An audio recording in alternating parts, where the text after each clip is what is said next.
लोकसभा चुनाव 2024 का चुनाव प्रचार अपने चरम पर है और तीसरे चरण के मतदान से पहले प्रधानमंत्री नरेंद्र मोदी कोई भी कसर नहीं छोड़ना चाहते हैं।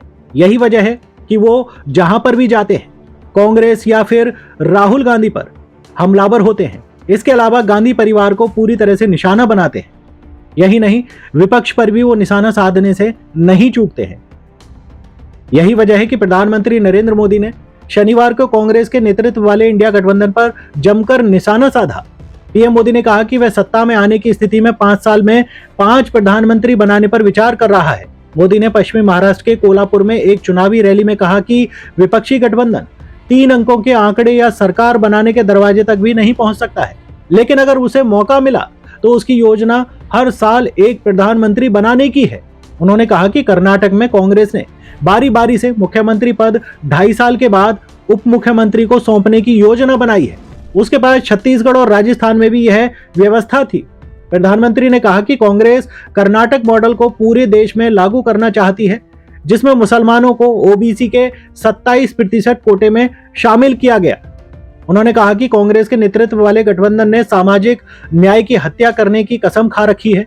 मोदी ने कहा कि कांग्रेस तुष्टीकरण और वोट की राजनीति के लिए इतना नीचे गिर गई है। उन्होंने कहा कि कांग्रेस संविधान को बदलना चाहती है और धर्म आधारित आरक्षण के लिए दलितों ओबीसी से आरक्षण का लाभ छीनना चाहती है। खैर, कांग्रेस भी यही आरोप लगाती है। फिलहाल प्रधानमंत्री ने क्या कहा, क्या नहीं कहा, वो आप खुद ही सुन लें। ब्यूरो रिपोर्ट, सचिन जिट्टे, खबर 24 एक्सप्रेस, महाराष्ट्र। साथियों, हमारे कोल्हापुर महाराष्ट्र का फुटबॉल हब कहा जाता है। फुटबॉल यहां के युवाओं में बहुत पॉपुलर है और आपको अगर फुटबॉल की भाषा में मैं बताऊं तो कल दूसरे चरण का मतदान पूरा होने के बाद बीजेपी और एनडीए 2-0 से आगे चल रहे हैं।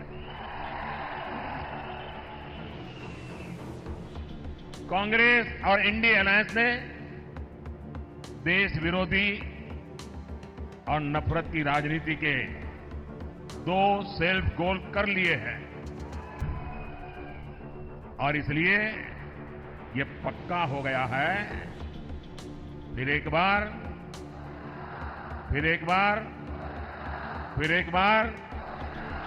अच्छा, जरा एक और नारा बुलवाना चाहता हूं आज कोल्हापुर की धरती पर। आप बोलेंगे? अभी मैं बोल रहा था फिर एक बार, अब मैं नहीं बोलूंगा, आप बोलेंगे फिर एक बार, ठीक है? गरीबों की सरकार, गरीबों की सरकार, एससी, एसटी, ओबीसी की सरकार, विकास को समर्पित सरकार, युवा को अवसर देने वाली सरकार, महिलाओं को सुविधा देने वाली सरकार। शाबाश। भाई और बहनों,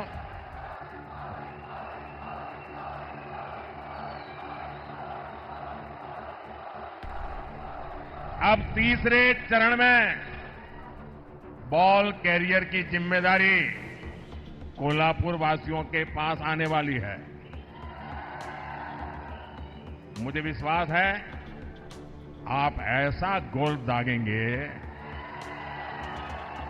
ऐसा गोल दागेंगे कि आगे के सारे राउंड भी इंडिया अलायंस वाले चारों खाने चित रहेंगे,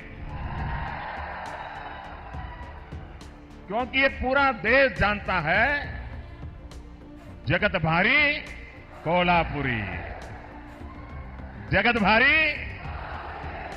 साथियों, चुनाव के पहले ही मैंने कहा था ये चुनाव विकसित भारत के संकल्प का चुनाव है, लेकिन जैसे ही कांग्रेस पार्टी और उसके दोस्तों को ये एहसास हुआ कि वो विकास के ट्रैक रिकॉर्ड में एनडीए की बराबरी नहीं कर सकते, उन्होंने अपनी रणनीति बदल ली।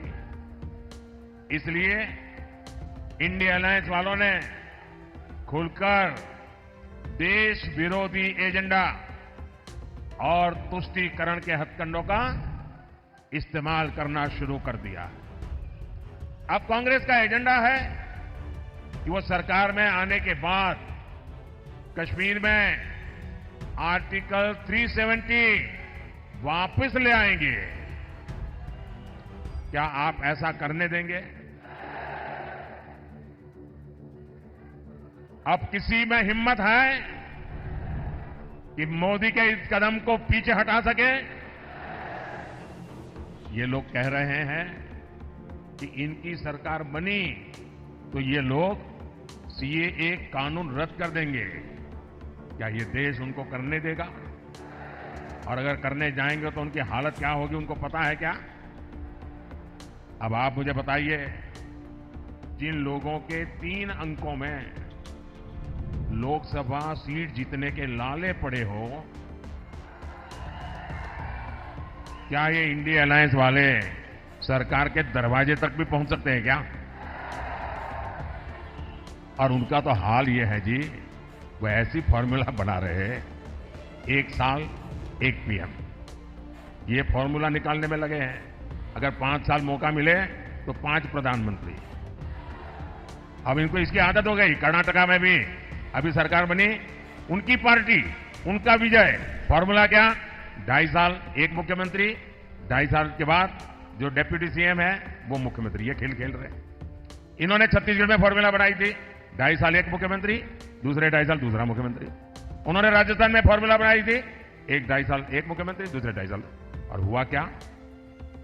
ये फॉर्मूला निकालने वाले लोग 5 साल में 5 प्रधानमंत्री देश पर थोपने के सपने देखने वालों को ये देश कभी भी सहन करने वाला नहीं है।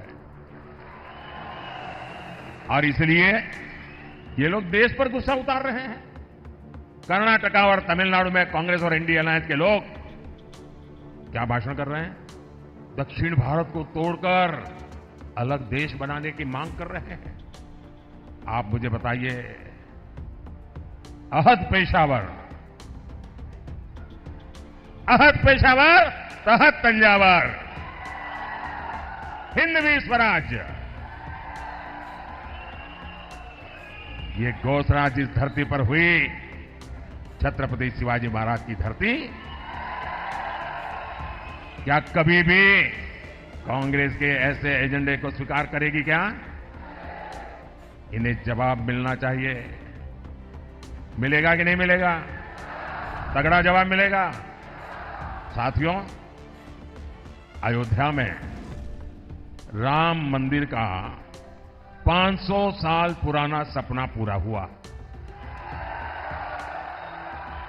दशकों तक राम मंदिर को बनने से रोकने वाली कांग्रेस ने उसका भी बहिष्कार किया।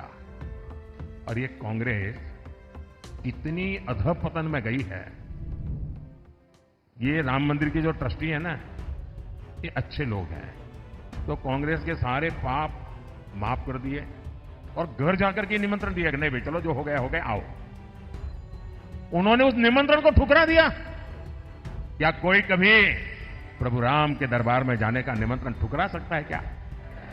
ऐसे लोगों पे भरोसा कर सकते हैं क्या? अरे कांग्रेस वाले, जरा आईने में चेहरा देखो। वो अयोध्या के अंसारी, अयोध्या का वो अंसारी परिवार जो जिंदगी भर राम मंदिर के विरुद्ध अदालत में केस लड़ता रहा, उसके पिताजी भी लड़ते रहे, वो भी गुजर गए, वो भी लड़ता रहा। लेकिन जब न्यायालय ने कहा कि भाई ये राम मंदिर है, तो वो अंसारी खुद प्रभु राम के प्राण प्रतिष्ठा के कार्यक्रम में आकर के वहां मौजूद रहे। जिंदगी भर लड़ाई लड़ी, लेकिन फिर राम की शरण आए और ये राम का निमंत्रण ठुकरा दिया। जो राम को ठुकराएगा उसको आप क्या करोगे? आप क्या करोगे? आप क्या करोगे? जो डीएमके पार्टी, वो उनकी खासम खास, वो कह रही है सनातन को गालियां देने पर अब उतारू है। कहती है ये सनातन तो डेंगू है, मलेरिया है। और जो लोग सनातन के विनाश की बात करते हैं, उन्हें इंडिया गाड़ी के लोग महाराष्ट्र बुलाकर उनका सम्मान करते हैं। ये दृश्य देख करके मुझे तो सोचता हूं बाला साहब के ऊपर कितनी बीती होगी, बाला साहब ठाकरे के मन पर कितनी चोट पहुंची होगी। ऐसे लोग हैं ये। इतना ही नहीं, इंडी अगाड़ी वोट बैंक की राजनीति में इतना गिर गया है कि शिवाजी महाराज की धरती पर ये औरंगजेब को मानने वालों से जाकर के मिल गए हैं। नकली शिवसेना इन सब एजेंडों में इन लोगों के साथ कंधे से कंधा मिलाकर चल रही है। आज बाला साहब ठाकरे होते तो इनकी ये हरकतें बहुत दुखी करती, और आज भी उनकी आत्मा जहां भी होगी सबसे ज्यादा दुखी उनके इन कारनामों से होती होगी। साथियों, तुष्टीकरण और वोट बैंक की राजनीति करने वालों की नजर अब लोगों की कमाई और दलित पिछड़ों के आरक्षण पर पहुंच गई है। कांग्रेस के शहजादे उन्होंने घोषणा की है कि वो आपकी संपत्ति की, महिलाओं के गहने और सोने चांदी की जांच करवाएंगे। आपकी कमाई को कांग्रेस उन लोगों में बांटेगी जिनका ये देश पर पहला हक है, ऐसा बताते हैं। तुष्टीकरण के लिए कांग्रेस किसी भी हद तक गिर सकती है। साथियों, कांग्रेस ने एक और ऐसी घोषणा की है जो महाराष्ट्र के हर मतदाता को जानना जरूरी है।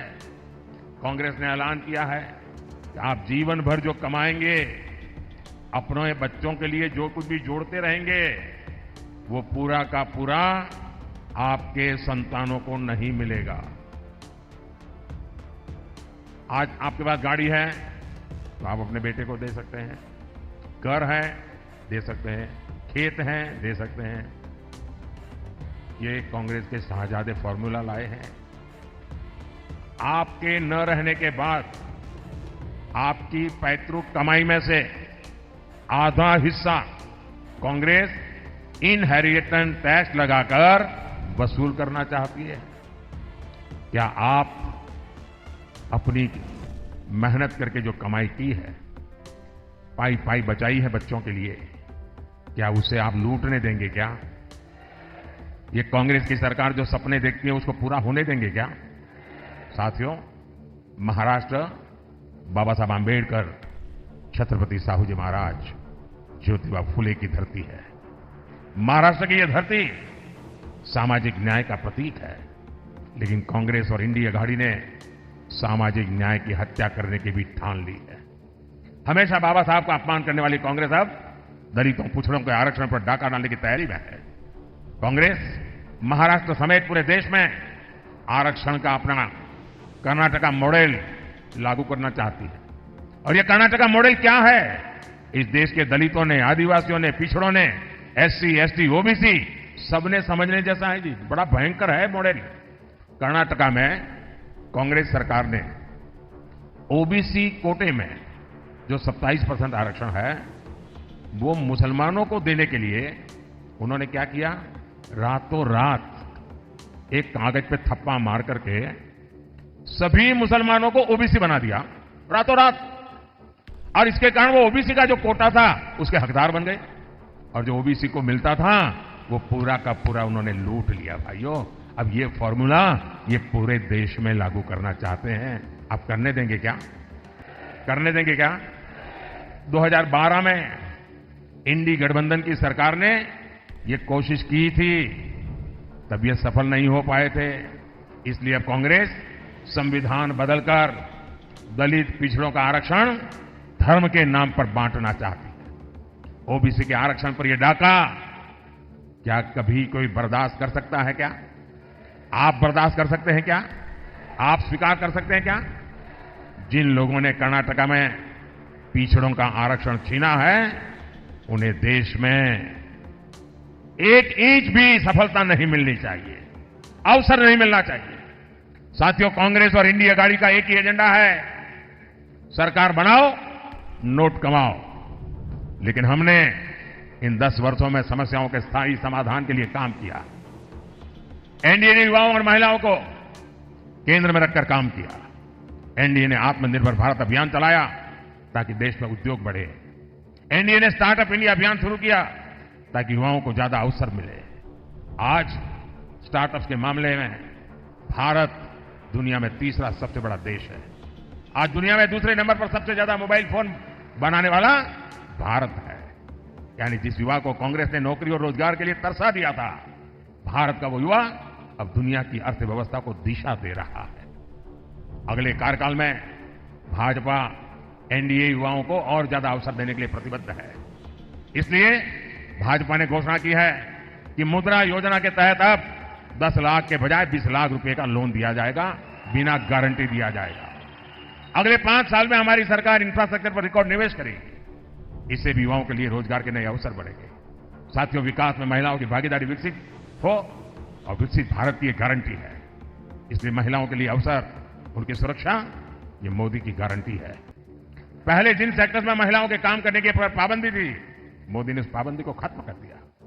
हमारी सरकार ने रोजगार मेलों के जरिए सरकारी नौकरी में लाखों भर्तियां की। इससे सरकारी नौकरियों में भी महिलाओं की भागीदारी बढ़ी है। महाराष्ट्र में, यहां कोल्हापुर में सहकारी समितियों में महिलाओं की बहुत बड़ी भूमिका है। हमारी सरकार ने पहली बार अलग सहकारी मंत्रालय बनाया। हमने महिलाओं को आर्थिक रूप से मजबूत बनाने के लिए सेल्फ हेल्प ग्रुप का एक बड़ा आंदोलन खड़ा किया। इसी का नतीजा है कि पिछले 10 साल में 10 करोड़ महिलाएं सेल्फ हेल्प ग्रुप से जुड़ी हैं। यहां महाराष्ट्र में भी पिछले 10 वर्षों में सेल्फ हेल्प ग्रुप से जुड़ी महिलाओं को हजारों करोड़ रुपए की मदद दी गई है। अब हमारी सरकार सेल्फ हेल्प ग्रुप की 3 करोड़ महिलाओं को लखपति दीदी बनाने का संकल्प लेकर काम कर रही है। साथियों, आज यही नारी शक्ति जब मोदी का सुरक्षा कवच बनकर खड़ी है, तो कांग्रेस वालों की जरा तकलीफ ज्यादा ही बढ़ जाती है। और आप भूलिएगा नहीं, वीरांगना ताराबाई के देश में कांग्रेस के युवराज शक्ति का विनाश करने की बातें करते हैं। साथियों, कोल्हापुर विकास और विरासत की संभावनाओं से भरा क्षेत्र है, लेकिन इंडी अगाड़ी की सरकारों ने इस क्षेत्र की इतनी उपेक्षा की। आज केंद्र की एनडीए सरकार और मुख्यमंत्री एकनाथ शिंदे जी, देवेंद्र फडणवीस और भाई अजीत पवार की सरकार कोल्हापुर के विकास के लिए दिन रात काम कर रहे हैं। मुंबई बेंगलुरु हाईवे के विस्तार का काम तेजी से चल रहा है। शक्तिपीठ एक्सप्रेसवे के जरिए महाराष्ट्र का एक बड़ा हिस्सा आधुनिक कनेक्टिविटी से जुड़ने जा रहा है। हमने कोल्हापुर और क्षेत्र के नई ट्रेनें दी है और भविष्य में यहां वंदे भारत ट्रेनें भी चलेगी। हमने कोल्हापुर वैभववाड़ी रेलवे लाइन को मंजूरी दी है, जिससे कोंकण क्षेत्र की कनेक्टिविटी और बढ़ेगी। कोल्हापुर एयरपोर्ट के लोकार्पण का सौभाग्य भी मुझे ही मिला है। भाई और बहनों, इस क्षेत्र में अंबाबाई शक्तिपीठ का आशीर्वाद प्राप्त है। आने वाले समय में अच्छी सड़कों और सुविधाओं के कारण लाखों भक्त अंबाबाई के दर्शन करने आएंगे। यहां उद्योग, व्यापार और पर्यटन से जुड़े अवसर पैदा होंगे। आप मुझे बताइए, मोटा कमीशन न मिलने तक फाइलों को दबाकर बैठने वाले लोग, याकूब मेनन की कब्र को संवारने वाले लोग, उनसे आप कोल्हापुर का, महाराष्ट्र का भाग्य बदलने की उम्मीद कर सकते हैं क्या? ये लोग महाराष्ट्र को आगे लेकर जा सकते हैं क्या? साथियों, 7 मई को महाराष्ट्र और देश का भविष्य तय करने के लिए एक बड़ा अवसर आ रहा है। मेरा आप सबसे अनुरोध है कि कोल्हापुर से एनडीए के उम्मीदवार भाई संजय मांडलिक जी और हाथकणंगले से धैर्यशील माणे जी, इनके पक्ष में भारी संख्या में मतदान करके मोदी के हाथ मजबूत कीजिए। आप इनको जो वोट देने वाले हैं ना, वो वोट सीधा सीधा मोदी को जाने वाला है। लेकिन गर्मी बहुत है, कहीं कहीं शादियां भी है, फिर भी मतदान ज्यादा होगा ना। आप घर घर जाएंगे, मतदाताओं को जगाएंगे, आप पोलिंग बूथ जीतेंगे, मतदान के पुराने सारे रिकॉर्ड तोड़ेंगे, पक्का? अच्छा, मेरा एक काम करेंगे, ये मेरा पर्सनल काम है, करेंगे? जरा हाथ ऊपर करके बताइए, करेंगे? करेंगे? मेरा एक काम करना,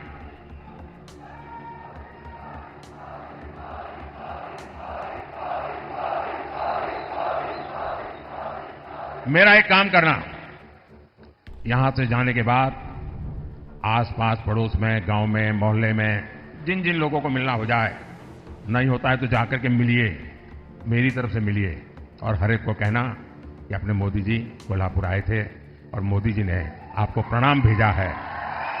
घर घर मेरा प्रणाम पहुंचा देंगे। आप जब हर परिवार में मेरा प्रणाम पहुंचा देंगे ना, तो हर घर के लोग मुझे आशीर्वाद देंगे, और हर परिवार से जब मुझे आशीर्वाद मिलेगा तो मेरी ऊर्जा अनेक गुना बढ़ जाएगी, और वो ऊर्जा आपके लिए काम आएगी, क्योंकि आपका सपना यही मेरा संकल्प है। मेरा पल पल आपके नाम है, मेरा पल पल देश के नाम है। और इसलिए भाइयों बहनों, मैं प्रण लेकर के चला हूं 24/7 फॉर 2047। ये प्रण लेकर के निकला हूं, आपके लिए निकला हूं, और इसलिए मुझे पल पल आपके आशीर्वाद की जरूरत है।